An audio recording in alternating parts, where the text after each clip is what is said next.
The church bell rang after the valley had gone silent, 1841. A Commutales original script. The bell at the Ridge Church had not rung in weeks. There was no one left to ring it. The valley had gone quiet. Then one morning, just after it went completely quiet, the bell rang. If you find yourself drawn to stories like this, quiet places, and things that don't quite leave, consider subscribing. There are more waiting. Eliza Cord heard it from her kitchen window on the morning of November the 4th, 1841. A single clear toll that crossed the valley from the East Ridge and arrived at her window with the specific quality of a sound she knew well and had not expected to hear. The Ridgecroft bell had a particular character that anyone who had lived within its range could identify. A high, clean note, slightly longer in its decay than most bells of that size. The sound of it carrying down from the ridge in the still air of a cold morning with more clarity than distance should allow. She knew that sound. She set down the dish she was holding and stood at the window and waited to see if it would ring again. It did not. One toll, the familiar high, clear note, and then the decay, and then the ordinary silence of a November morning in the valley. She stood at the window for a while. She also knew that Jacob Mast had taken his family south 6 weeks ago. Jacob Mast had been the bell ringer for 4 years, since the Ridgecroft Chapel was built in the autumn of 1837, when the Ridge Valley had enough families to justify a building and enough families to maintain it. He rang it every Sunday at 9, the call to gather, and every Sunday at noon, the call to go home, and on the occasions the valley needed marking. A birth, a death, a community decision. He was particular about the bell, about its maintenance, and about what it was used for, and the valley had understood through his stewardship that the bell was a specific instrument, not a decoration, and that its ringing meant something. People knew the bell by what it asked of them. Sunday morning at 9, you went up the ridge trail to the chapel. Sunday at noon, you went home. The other occasions were less regular and required more reading. A single toll at an unusual hour was news of some kind, and people would gather at their fences or their doors to see who was going to the chapel and what the occasion was. Jacob had set this culture and maintained it, and the valley had organized part of its civic life around the bell's communications. When Jacob left, the bell stopped communicating, or was supposed to stop. He had left in late September.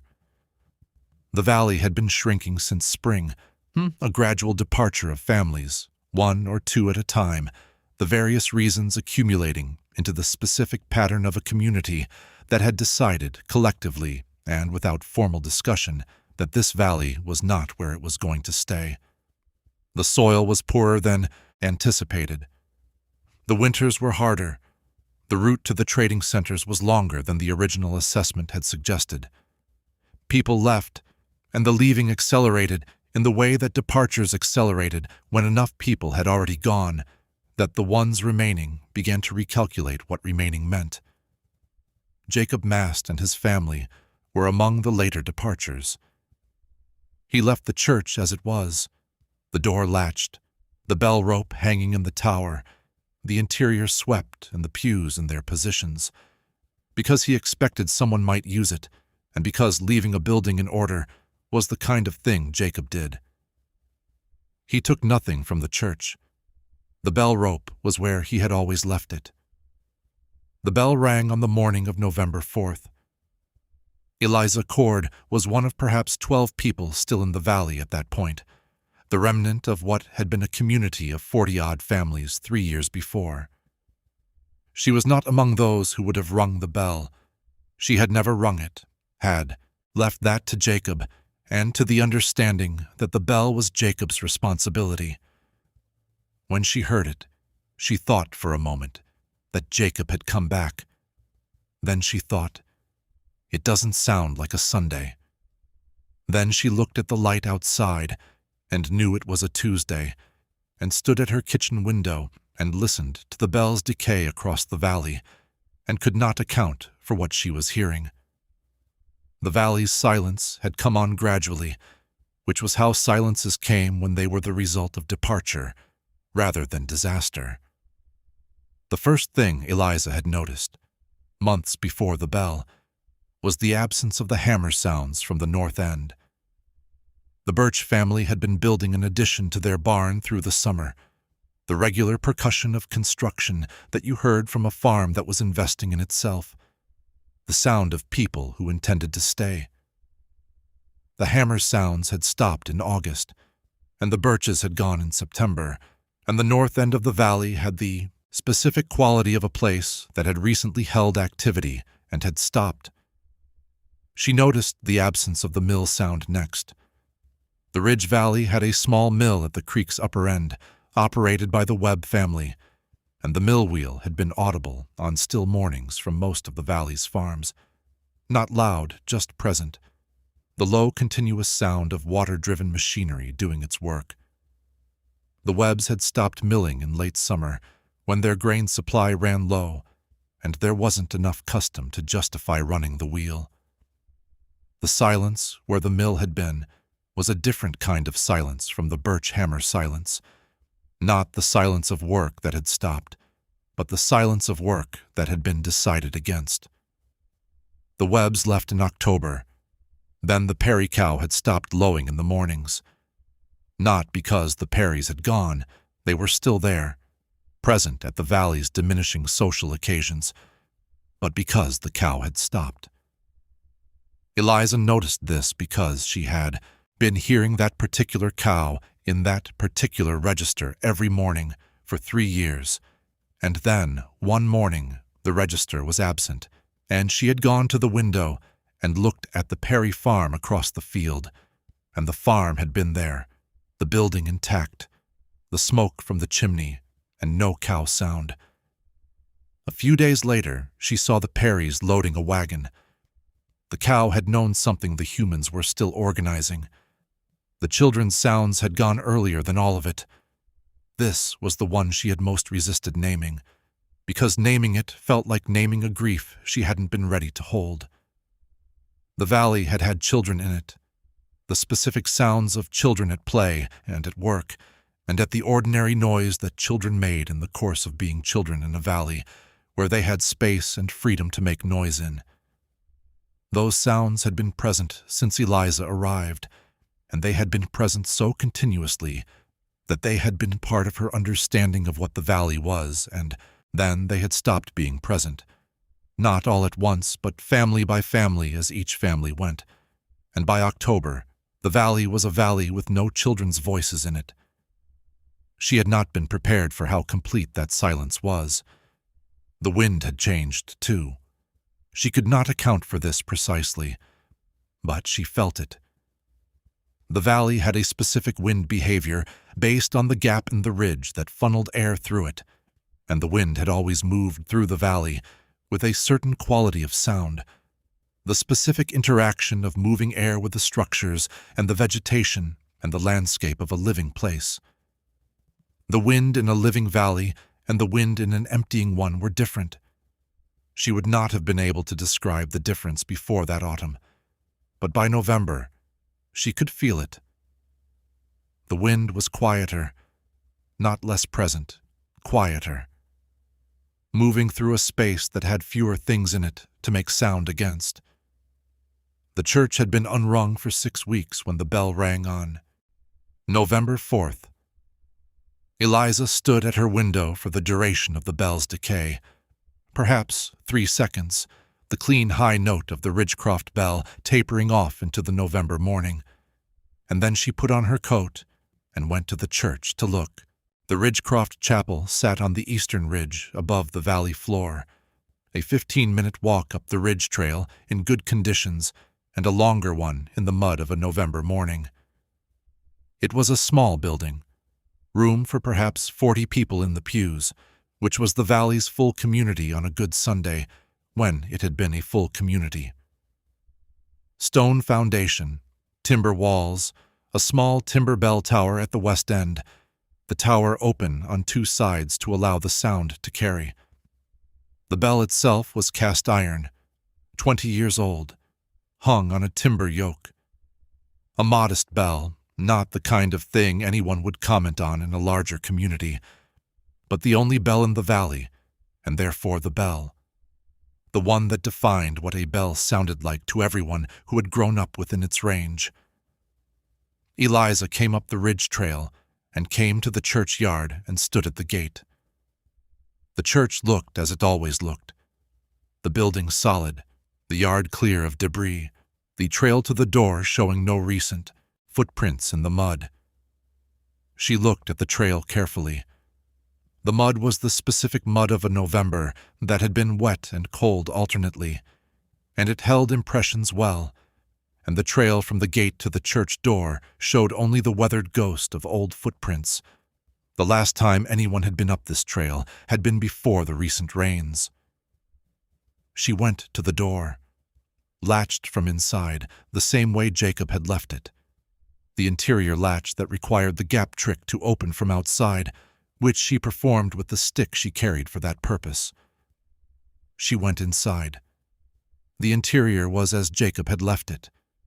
The pews in their rows, the simple altar at the east end, the candle holders empty, the dust that 6 weeks of abandonment had accumulated on every horizontal surface. No disturbance in the dust, no indication that anyone had been in this room since Jacob swept it on his last day. She went to the bell tower. The bell rope hung straight, not straight in the way of a rope that had just been released, straight in the way of a rope that had been hanging undisturbed for weeks. The specific straight of fibers settled into their own weight.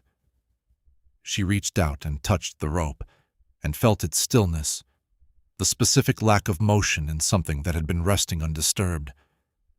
She looked up through the tower at the bell on its yoke. Still. She stood in the bell tower for a while, the cold November air coming through the open sides of the tower, and she thought about what she had heard from her kitchen window 45 minutes ago. The bell had rung. She had heard it. She knew the sound of this bell the way you knew a familiar sound, and what she had heard was this bell. The bell was still. The rope was undisturbed. The mud outside the door showed no tracks. She went back to the valley and told Nathan Alderman what she had found. She told it precisely. The trail, the door, the interior, the rope, the bell. She told it the way she would have wanted, to receive it, without embellishment and without the interpretive weight that the facts did not require. Nathan listened and wrote it down. The others, she told, received it differently. Margaret Pratt said, "Someone must have been up there. There's no other explanation." Eliza said, "The mud shows nothing." Margaret said, "Someone was careful." She said it in the way of a person who needed an explanation more urgently than she needed it to be right. Old Silas, who had been in ridge valleys his whole life, and who was the oldest person remaining in the hollow, listened to the account and was quiet for a moment. He said, "The bell knows when to ring." He said it plainly, without elaboration, the way he said most things. I've known bells that knew. He declined to say more. The family at the south end, the Harters, who had been in the valley longer than most, said they would not be going up to the chapel until they understood what was happening. They said it politely, without drama, in the way of people who had made a practical decision and wanted to be clear about it. They continued to go about their other business without change. They simply did not go up the ridge trail. This became, without formal agreement, what the valley did. The chapel was present. The ridge trail was accessible. No one had forbidden it, and no one, after the first week, chose to go up in the evening or the night. They went in the daytime, for the specific purpose of checking the church and finding it undisturbed, and then they came back down. The evenings when the bell rang, they listened from where they were.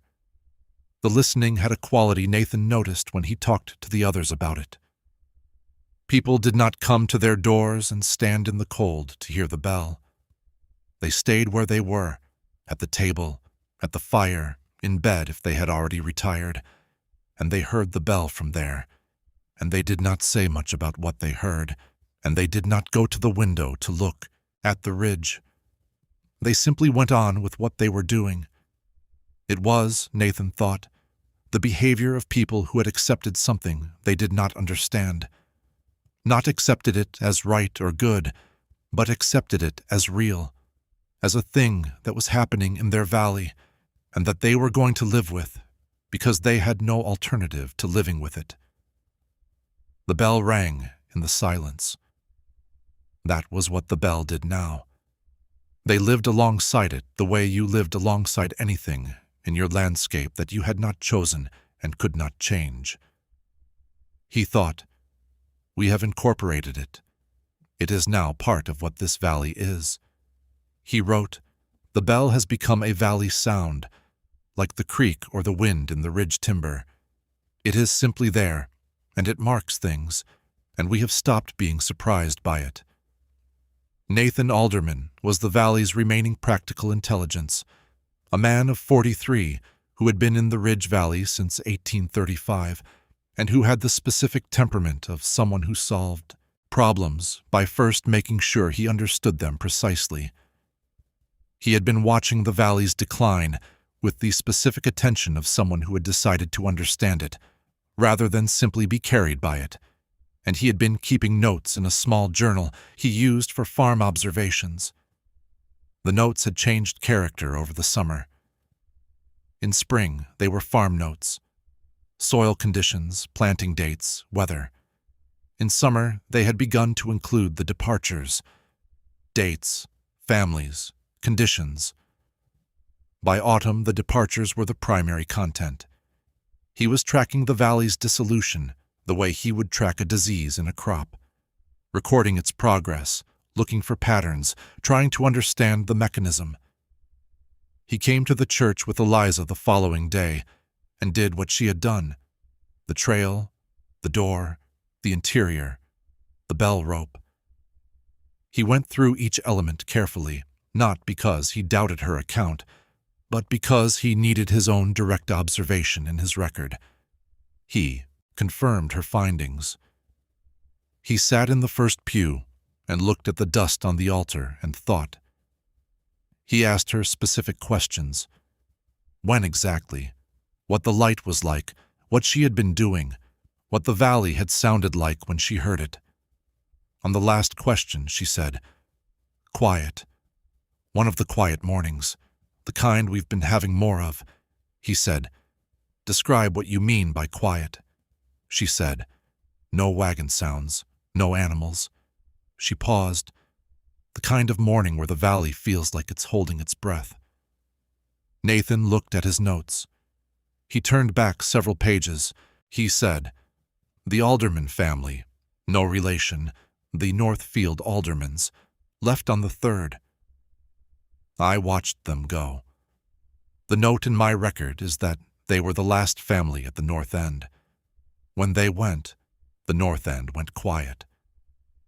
The Aldermans had a cow and a dog and the specific sounds of a working farm, and when they went, those sounds went. And the next morning, the bell rang. I'm noting the sequence. Has it rung before? Since Jacob left, she said, not that I've heard, but I wasn't always listening in September and October the way I'm listening now. He said, I want to know if it happens again. I want to know if it happens again in the same relation to the valley's quiet. It happened again 3 weeks later. Nathan Alderman was the one who heard the second ringing on the morning of November 24th. He heard it from his farm at the valley's center, a clear single toll in the early morning, the same sound Eliza had described. The Ridgecroft bell's particular high note with its long decay. He had been expecting it. Not on this particular morning. He had not known the Cords were leaving that day, had said goodbye to them the evening of the 23rd, not knowing it was the last goodbye, and had gone to bed without the specific alertness of a man who anticipated something.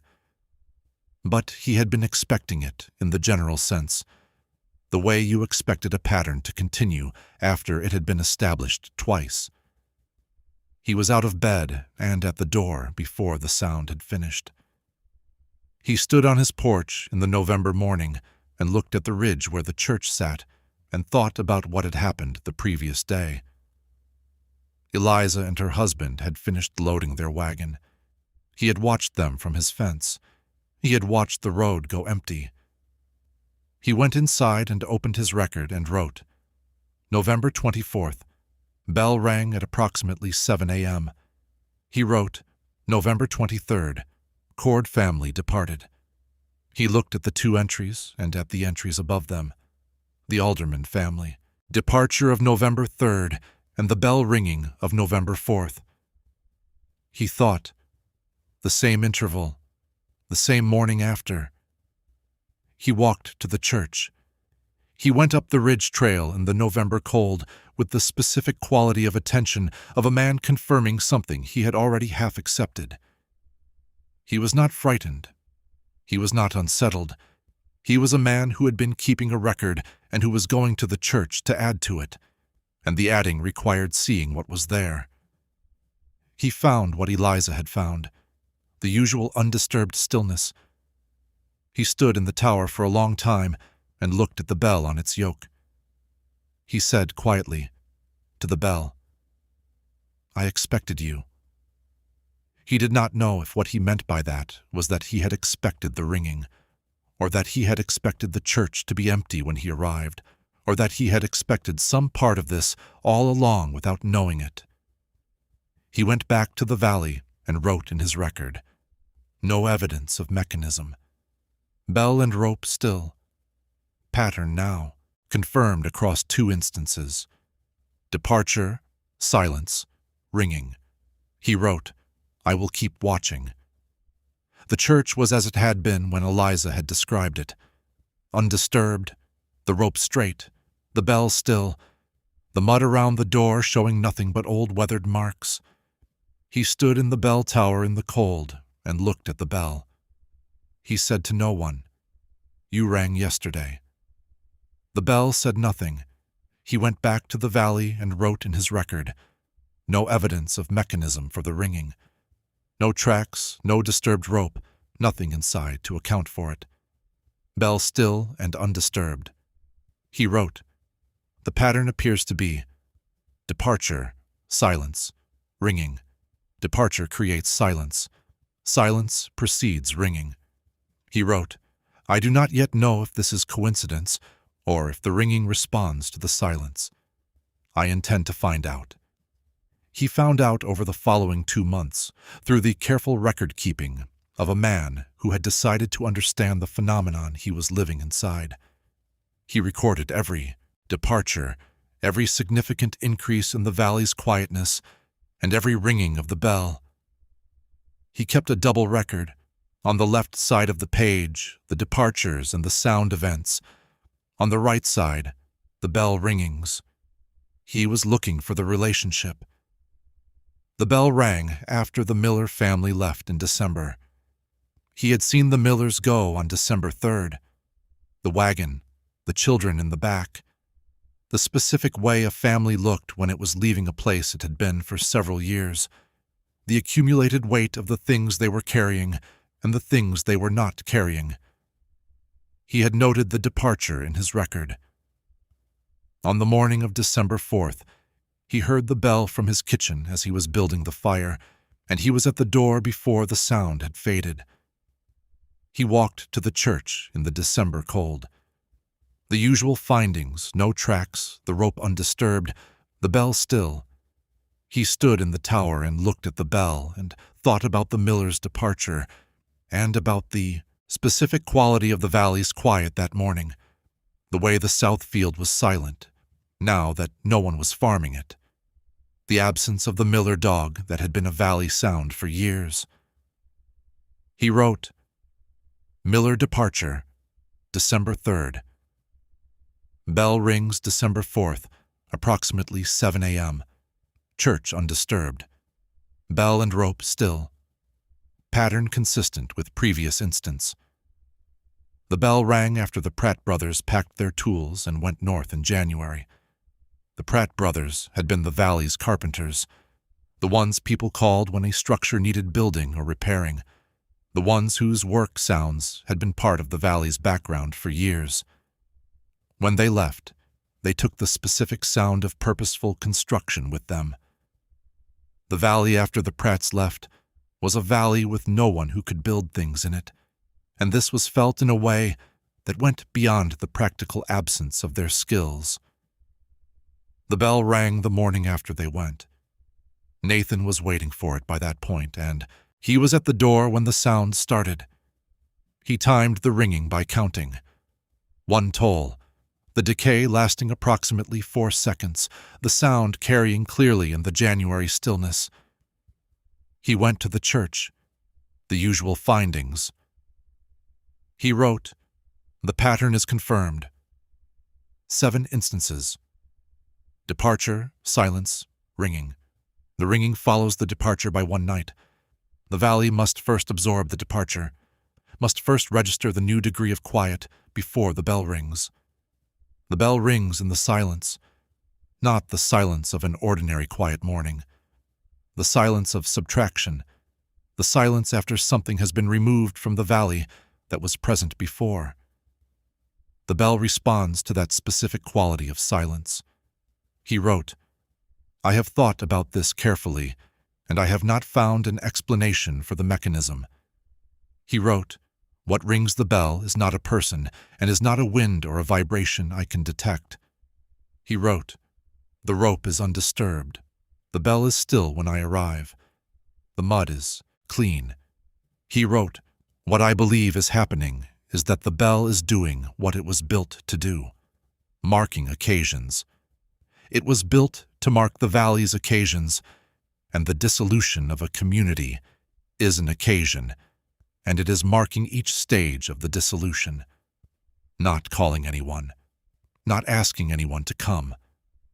Marking. The way you marked a death by ringing a bell, even though the dead person could not hear it, and the living were already grieving. You rang it because it needed to be rung, because the occasion required acknowledgement. The bell is acknowledging the losses. I do not know what is doing the acknowledging. I have now recorded 7 instances, and the pattern holds in all of them. He wrote, I expect to record more. He was right about that. The bell rang after the valley's last common gathering, a small affair at the Cord farm, which a few families had attended out of habit in early January. When the gathering broke up and people went their separate ways, and the valley held the quality of a place where community had just finished. Not ended, not died. Finished, the way a fire finished when there was nothing left to burn. The gathering had been the last one. Everyone present had known it was the last one without saying so. They had gone home without saying so, and the next morning the bell had rung, and Nathan had gone to the church and found the usual stillness and had stood in the tower for a long time. He wrote that evening, the valley's last gathering was yesterday. The bell rang this morning. I think the bell understood before we did that it was the last one, or I think the silence that followed it was a particular silence, different from the silence after ordinary goodbyes, and the bell responded to the particular quality of it. I find I am not frightened by the bell. I find it. He stopped and sat for a moment. Appropriate. I find it appropriate that these losses are being marked. I would prefer they were not happening. But since they are happening, I am glad something is marking them. This is what the bell does when there is no one to ring it for a purpose. I think it may be what the bell has always been doing, expressed now without the overlay of human intention. 3 families remained in the valley by February of 1842. Then two. Then, in the last week of February, Nathan Alderman alone. He had known for some time that he would be the last.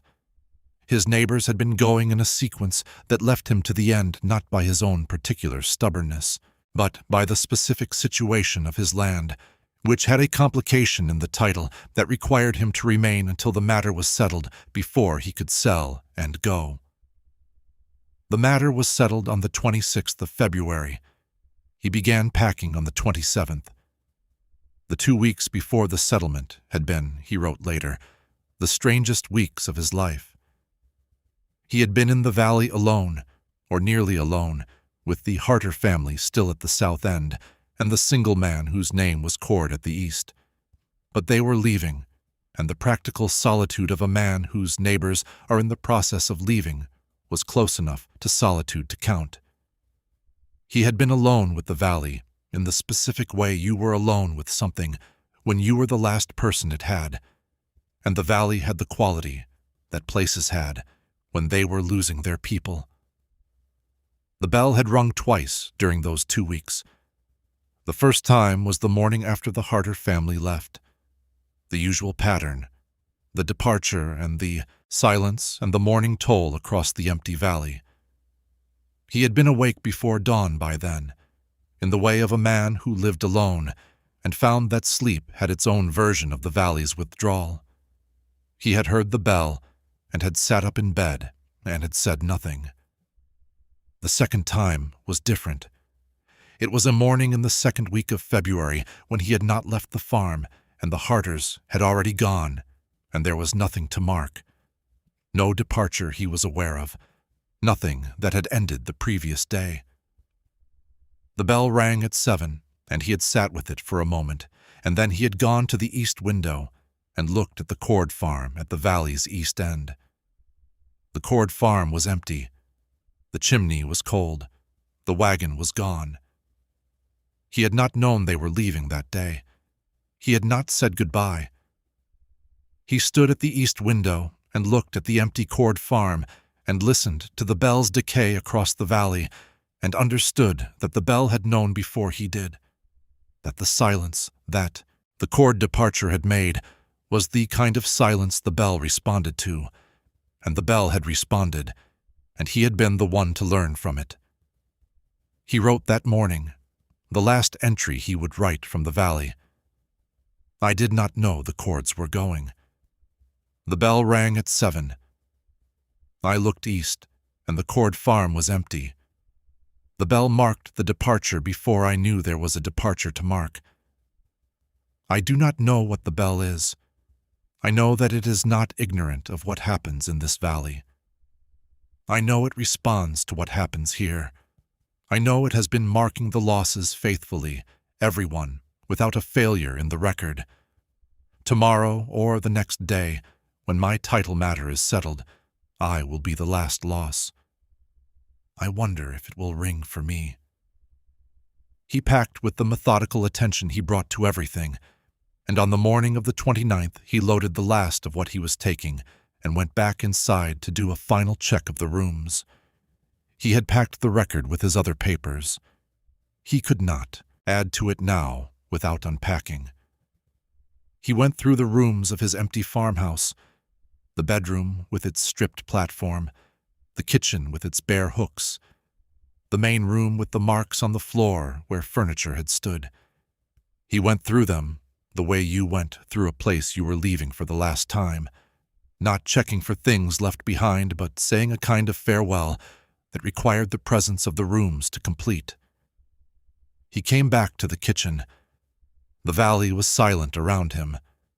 Not the silence of an ordinary winter morning, the silence of a place that had held people and was no longer holding them, that had been filling with a particular kind of quiet for 6 months, that had arrived now at its deepest degree of that quality. Everything that was not human was present.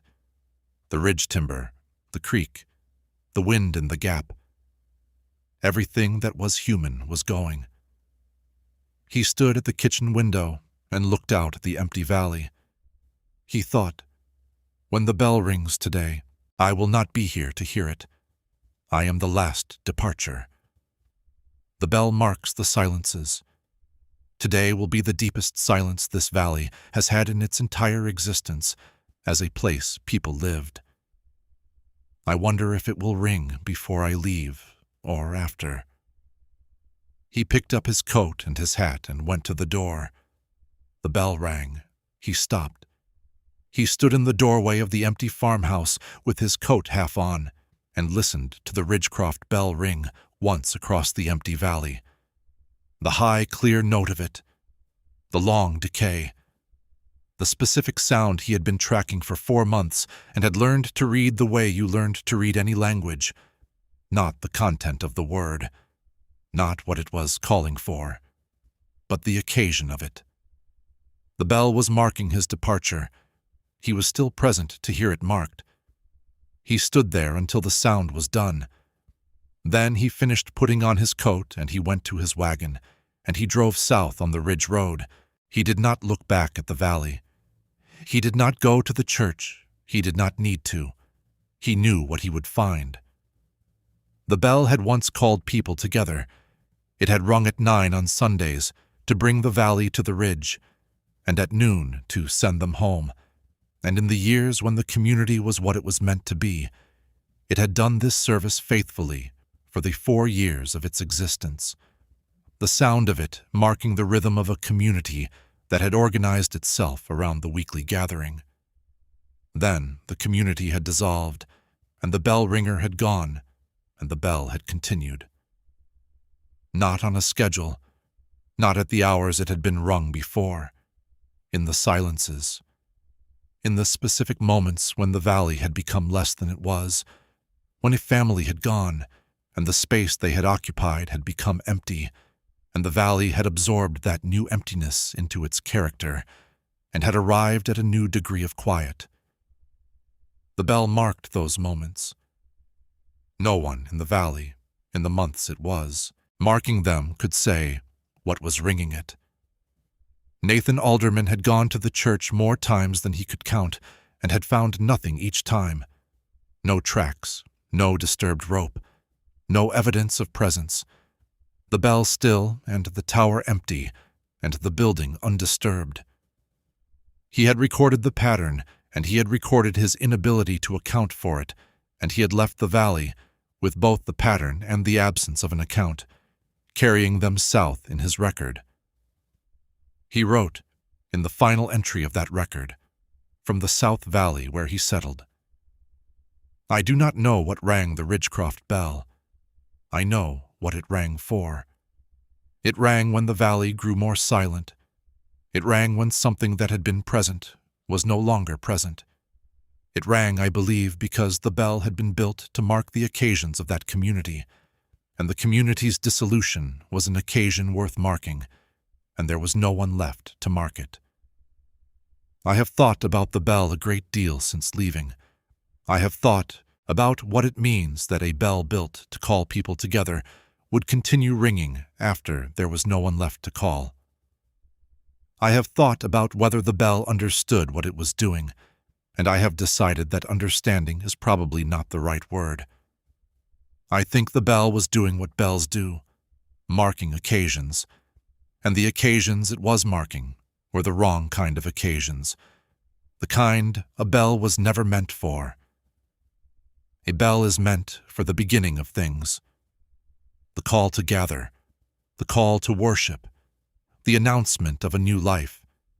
It was not meant for the marking of endings, and yet that is what this bell was left to do, and that is what it did, and it did it faithfully every time without missing an occasion. I find something in that I cannot name, not comfort, not grief exactly, something more like recognition. The valley had a bell that knew its occasions, even when the occasions had changed into something the bell was never meant to mark.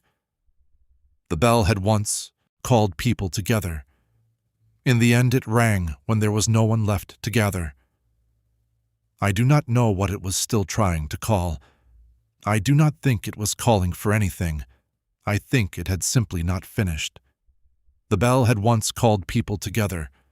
Now it rang when there was no one left to gather, and no one in the valley could say what it was still trying to call.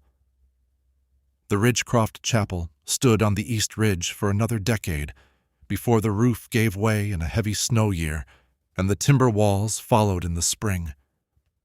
By the time anyone came back through that ridge valley, the stones of the foundation were all that remained, the bell itself gone, fallen when the tower went, lost in the undergrowth, or taken by someone who passed through in the years between. The bell was gone. What had rung it was never determined.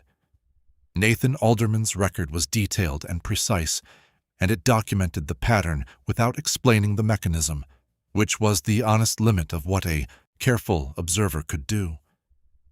He had been to the church more than a dozen times and found it undisturbed on each occasion, the rope straight and still, the bell quiet on arrival.